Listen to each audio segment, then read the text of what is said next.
This is the oncoming storm, so let's start with, if you like free stuff, if you like my content, if you want me to keep creating videos, like and subscribe, join the channel.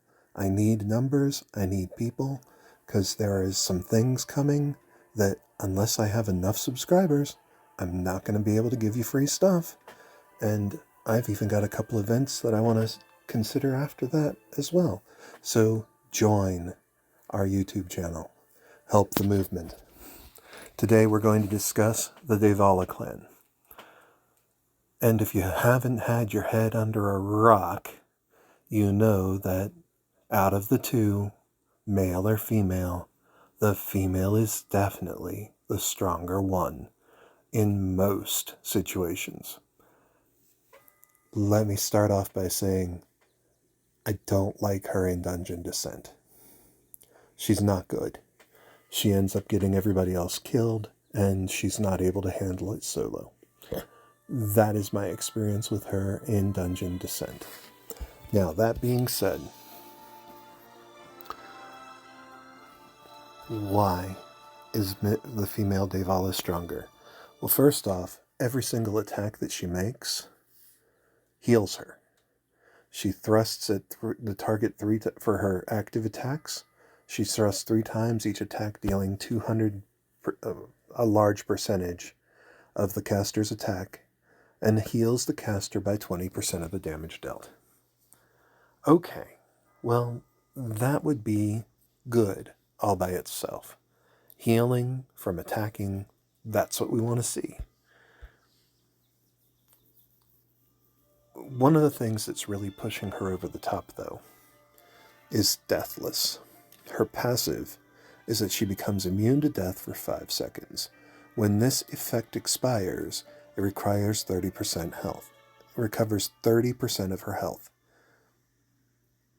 That's at 15 stars, but it's already in the mid-20s at 10 stars. So, yes, it only takes effect 1 battle, but you know what? It's tough to overcome it. Because that means you don't have to kill her once. You have to kill her at least twice every fight.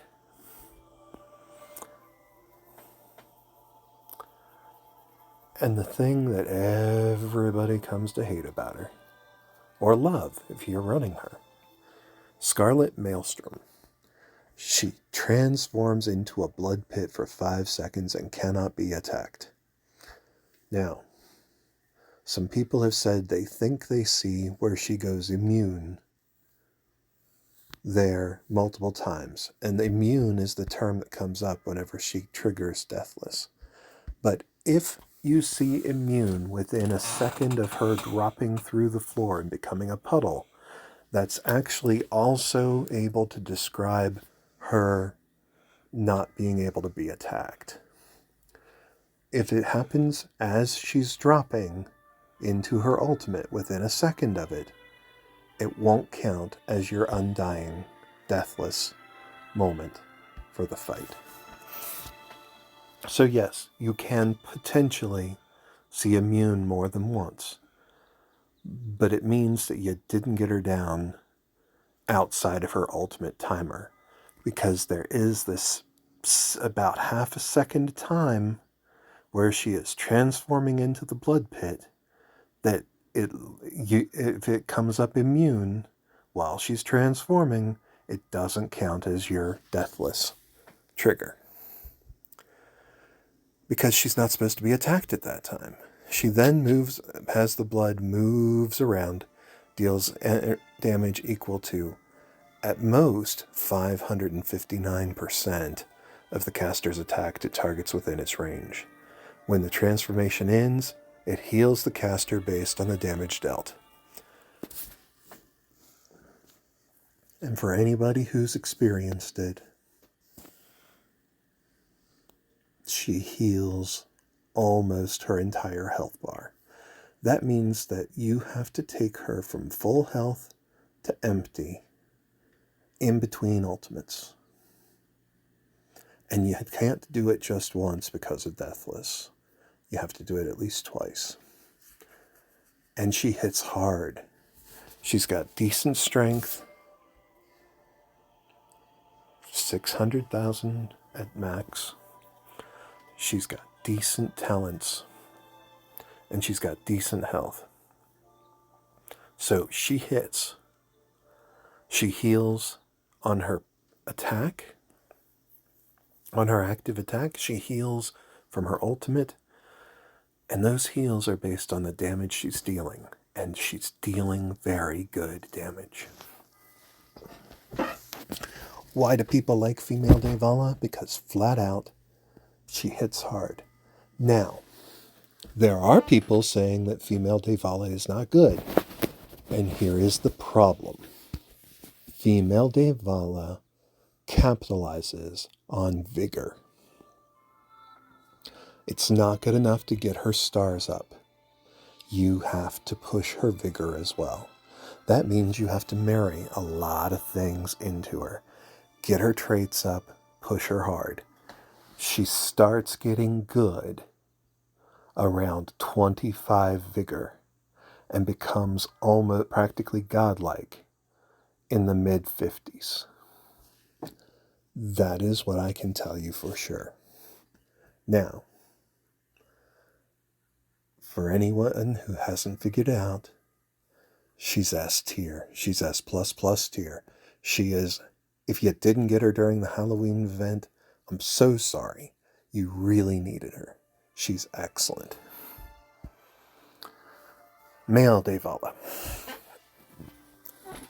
Coming up on the clan starting, I believed the male would be better. I was wrong. I was just flat wrong. Crimson Onslaught charges to the furthest target, hitting, that's his active attack, deals damage equal to almost 400% of his attack, and he stuns, and hits always, this attack is always a critical hit. So he gets a massive boost, and it's a guaranteed crit. His Siphoning Sting says that he heals for a percentage of every critical hit. The problem is it's too small a percentage. And his Vendetta of Blood. Unlike female Daevala, the male Daevala throws an arena of blood on the ground. He remains targetable the whole time. Everything that's inside of his on the ground AoE is gonna get hit fairly hard. But the simple fact is, just like male Zace, just like a few of our others, he puts an AoE on the ground that can miss. Which means he has an ultimate that can miss entirely. That relegates him down. And that's really sad because he does hit hard. He does have high strength. He does do things, and he's a very good single target striker. Female Daevala may have moved us a little off of the burst meta, but the simple fact is, single strikers are still not all the cream of the crop. And the truth is, he's probably just slightly less of a good single striker than female Trevane for your basic group. He's not a boss champion. I like to say he's an A tier, but he's right at the bottom. He's A- to B tier. He's not trash.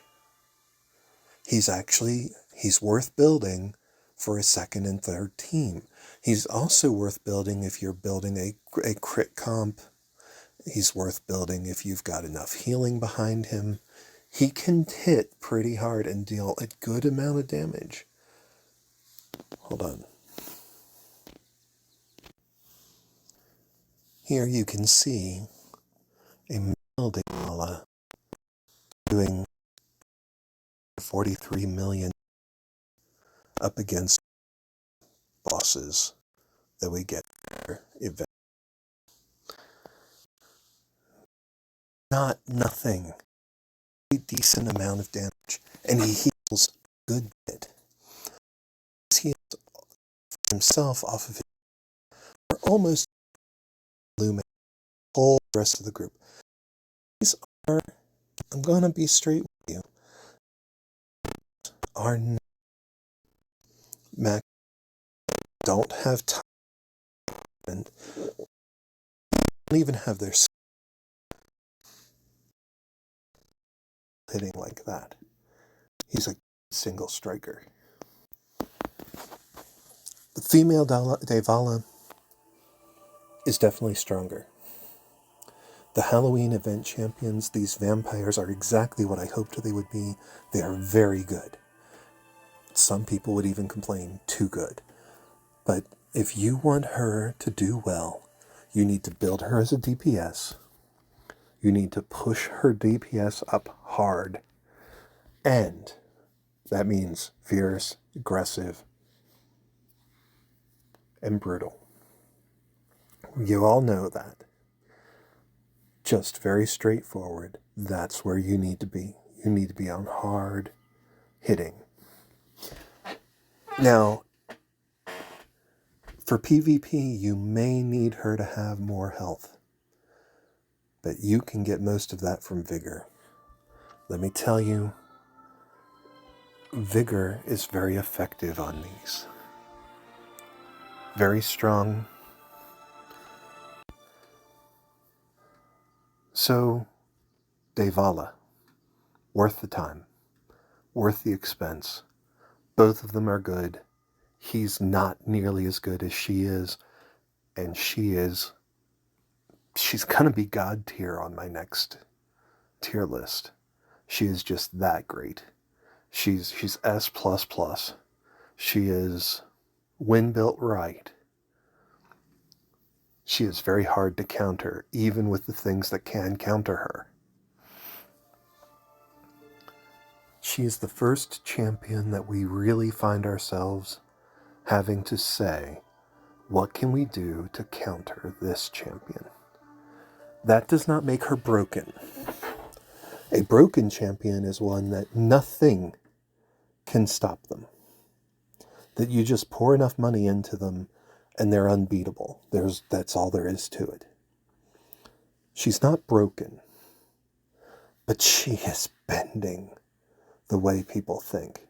She preyed upon the mage burst meta, because people were building just for damage to strike things down as fast as possible and synchronizing their whole team to hit at the same time. She has made things that weren't good before in that meta good. She has boosted the female Lume. She has boosted male Zays. Not quite as much. I'm not sold on him yet, but silences and stuns work on her.